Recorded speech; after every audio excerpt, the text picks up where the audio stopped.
زندگی میں کچھ نہ کچھ واقعات بہت عجیب ہوتے ہیں جنہیں عقل تسلیم نہیں کرتی، لیکن اس حقیقت سے انکار نہیں کیا جا سکتا کہ کچھ ایسی طاقتوں کا وجود ضرور ہے جو انسان کو کسی موڑ پر تنگ کرتی ہیں، نقصان بھی پہنچا سکتی ہیں۔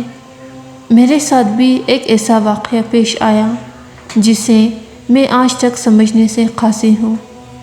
میں میڈیکل کا طالب علم ہوں اور تعلیم کے سلسلے میں اپنے گھر سے دور ایک کالج میں زیر تعلیم ہوں۔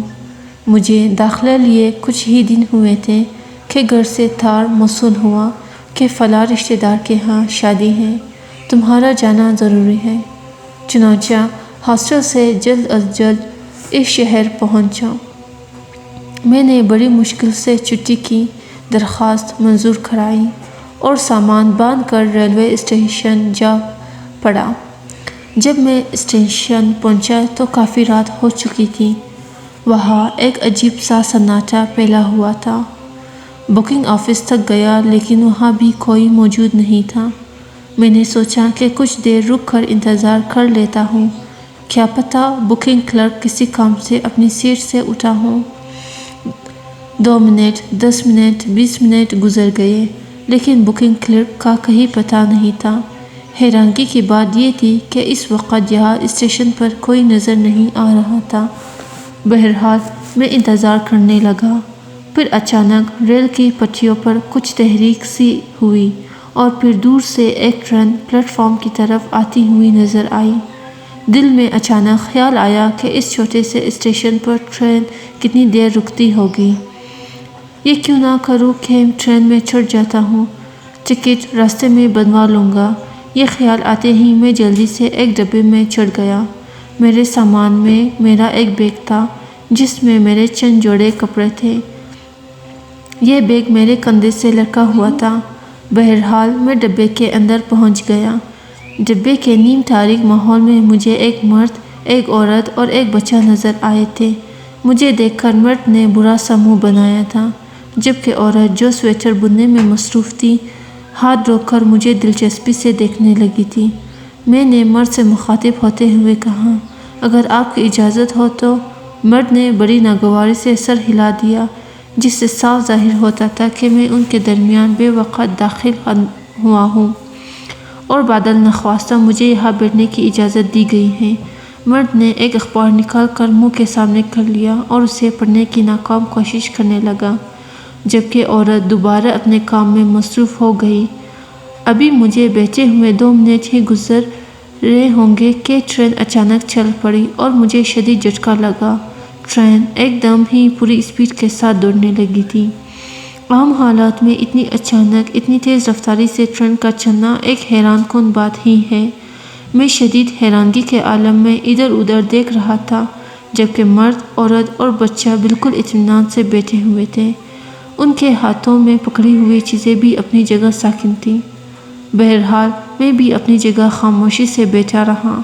پھر بچے نے اپنے سامان میں سے ایک گیند نکالی اور اس سے کھیلنے لگا۔ ماں نے ایک بار پھر ہاتھ روک کر بچے کی طرف دیکھا اور بولی، شانی شانی بیٹا رکھ دو اسے، کھیلنے دو، کوئی بات نہیں، مرد نے کہا اور عورت خاموش ہو گئی۔ میری آنکھوں میں نیند کے دورے تیرنے لگے اور پھر وہ بند ہونے لگی، لیکن اچانک مجھے آنکھیں کھولنا پڑی تھی۔ نیم وا آنکھوں سے میں اس بچے کی طرف ہی دیکھ رہا تھا۔ یہ مسلسل گیند سے کھیل رہا تھا کہ اچانک گیند کھڑکی سے باہر چلی گئی اور میں نے صاف دیکھا کہ بچے نے پھرتی سے ہاتھ بڑھا کر گیند کو لپک لیا۔ خدا کی پناہ، خدا کی پناہ! کیا ایسا ہو سکتا ہے کہ بچے کا ہاتھ اتنا لمبا ہو جائے؟ کیا ایک چھوٹے سے بچے کا ہاتھ اتنا لمبا ہو سکتا ہے؟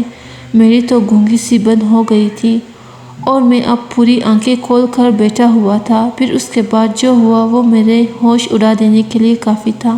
اس بار گیند مرد کی طرف والی کھڑکی سے باہر نکل گئی تھی، جسے مرد نے بھی ہاتھ لمبا کر کے پکڑ لیا تھا۔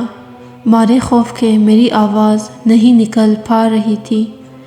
اتنا اندازہ تو ضرور ہو گیا تھا کہ کوئی گڑبڑ ضرور ہے۔ میں نے ہمت کر کے ان سے بات کرنے کی کوشش کی۔ کیا آپ نے ہاتھ لمبا کر کے گیند باہر سے پکڑی ہے؟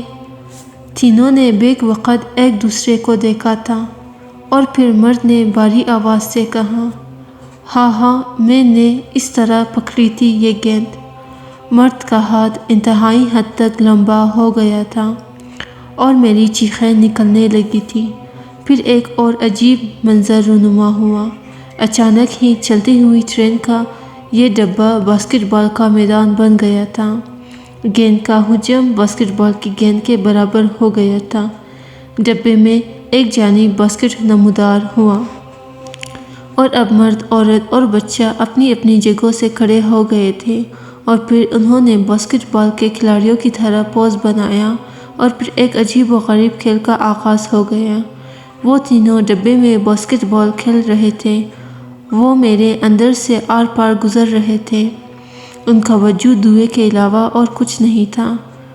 وہ خوب شور مچا کر ایک دوسرے سے بال چھین رہے تھے، ہاتھ لمبے کر کے ایک دوسرے کو ڈوچ دے رہے تھے اور باسکٹ میں گول کیے جا رہے تھے، اور یہ سارا منظر میرا بوریا بستر گول کرنے کے لیے کافی تھا۔ میں شدید خوف اور پریشانی کے عالم میں ان لوگوں کو دیکھ رہا تھا۔ مجھ پر بے ہوشی طاری ہونے لگی، چیخ کر حلق میرا تکلیف دینے لگی تھی۔ کچھ سمجھ میں نہیں آ رہا تھا۔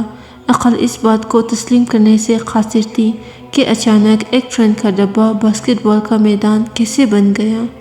میں شدید خوف اور دہشت کے عالم میں چیخا، تم لوگ یہ کیا کر رہے ہو؟ اچانک ان تینوں نے پلٹ کر میری طرف دیکھا اور پھر ایک دوسرے کی طرف دیکھا۔ پھر مرد نے مجھ سے کہا، چپ چاپ بیٹھ جاؤ، ہمارے کھیل کو ڈسٹرب نہ کرو۔ میں کچھ پوچھ رہا ہوں تم سے، بکواس بند کرو اور سیدھے بیٹھے رہو۔ کیسے بیٹھوں سیدھے؟ میں نے بھی تکا بتکا جواب دیا۔ مرد نے ایک لمحے کے لیے عورت کی طرف دیکھا اور پھر بولا، بہت ڈسٹرب کر رہا ہے یہ، ہمارا وقت برباد ہو رہا ہے، کھیل میں بھی مزہ نہیں آ رہا، آؤ پہلے اس کا بندوبست کریں۔ وہ تینوں میری طرف بڑھے تھے اور پھر مرد نے میرے دونوں ہاتھ پکڑے، جبکہ عورت اور بچے نے ایک ایک ٹانگ پکڑ لی اور اس کے بعد مجھے ڈنڈا ڈولی کرنے لگے۔ میں ایک بار پھر پوری قوت سے چیخنے لگا تھا۔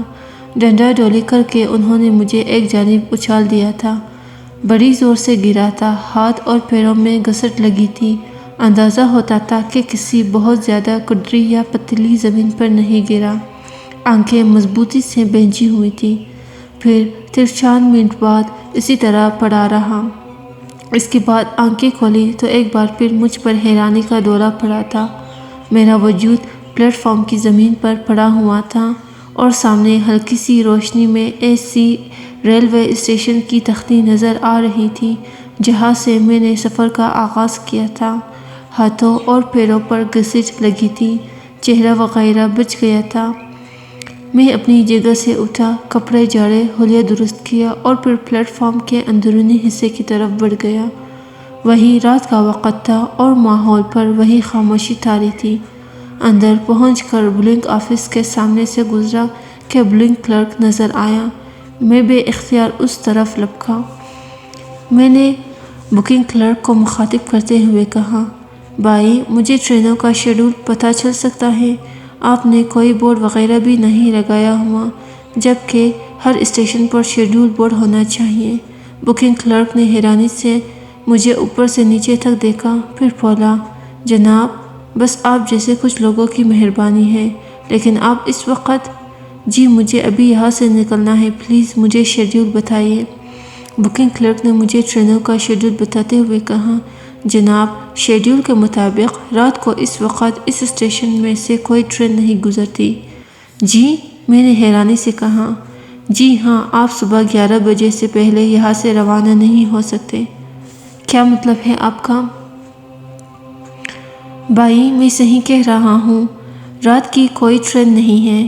ہاں 4 سال پہلے ایک ٹرین ضرور چلی تھی جو رات میں یہاں پر رکی تھی، لیکن پھر اس اسٹیشن سے تھوڑے فاصلے پر دہشت گردی کے نتیجے میں ایک انجن بوگیوں سمیت تباہ ہو گیا۔ پوری ٹرین تباہ ہو گئی، بڑے لوگ مرے تھے۔ بس اس واقعے کے بعد کوئی ٹرین رات میں یہاں نہیں رکتی۔ بلنگ کلرک اپنی کہہ رہا تھا اور میں خوف کے عالم میں سوچ رہا تھا کہ واقعی یہ اصلی ٹرین نہیں تھی بلکہ بھوتوں کی ٹرین تھی، اور میرے منہ سے بے اختیار نکلا، او مائی گاڈ، او مائی گاڈ۔